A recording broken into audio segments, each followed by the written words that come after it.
bare types na duniya na yanzu wanda akwai jama'ar da gaba ɗaya su da kansu sun gamsar da kansu ma sun haƙura da rabon lahira. Wallahi al'azim akwai amintacciyar magana, wani mutum ɗaya ne ya samu kujerar mulki a ɗaya daga cikin manyan chambers na ƙasar nan.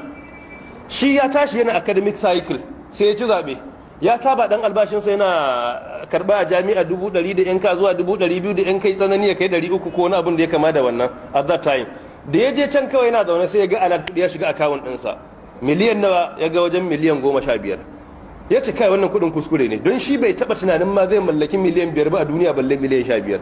Ana zaune ba zai ba sai ya ga wani alert miliyan 40 ya shiga, sai buga abokinsa waya ce ni fa kuɗi na ta shiga akawun ɗina, kuma ba a fara aiki ba. Ya ce nawaye ne? Ya ce naka ne? Ya ce namu duka gaba ɗaya ko na ni kaɗai? Ya ce ni kaɗai. Ni kaɗai? Ya ce eh. Ya ce shi bai gamsu ba sai ki taɓa kuɗin. Bayan sati sai ga 70 miliyan ya shiga akawun nan. Ya sake buga, ya ce wani kuɗin fa ya shiga. Ya ce masa ha naka ne? Ya ce ni kaɗai ko dukanmu? Ya ce ni kaɗai. Sai ce abokinsa don Allah da wannan kuɗin talaka da muke diba kana ga za mu ga annabi a kiyama kuwa? Sai abokin ya yi dariya, ya ce kai daman annabi kake son gani ka zo nan cikin mu? Daman ka ga niyan ganin annabi? Wallahi ya ce haka ya gaya masa, ya ce kai daman kana niyan ganin annabin ka zo nan? Ya ce haka ko? Ya ce a wallahi in dai annabi kake son gani wallahi tallahi ka bar wajen nan, mai ganin annabi wallahi ba nan zai zo cikin mu ya zauna ba, in dai annabi kake son gani ce wallahi ka gwada nan. Ya ce wallahi aminin sai ya gaya mar da ya shekara 4 a wurin, yanzu suka ci gaba da yi. Ya ce in dai daman akwai ganin annabi a ajandan ka a kiyama, ya ce wallahi gaskiya nake gaya maka nan ba naka bane. Ya ce ku kun hakura ke ne? Ya ce ni dai ban gaya maka ban ba, in dai kana da ajandan ganin annabi a kiyama to wallahi ka hakura, ni dai ban ce ma komai ba, shi kuma ka sauki.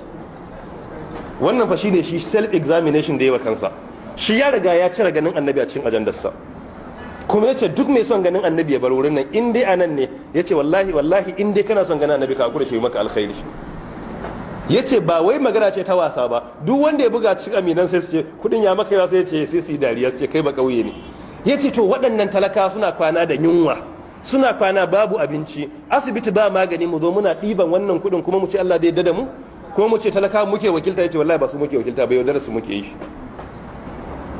Amma Umar bin al-Khattab shi amirul mu'minin ke ga kansa, ko kai takawa ko Allah ya maka azaba, la tattaqiyanna Allah aw la yu'adhibannaka azaban shadida, ko kai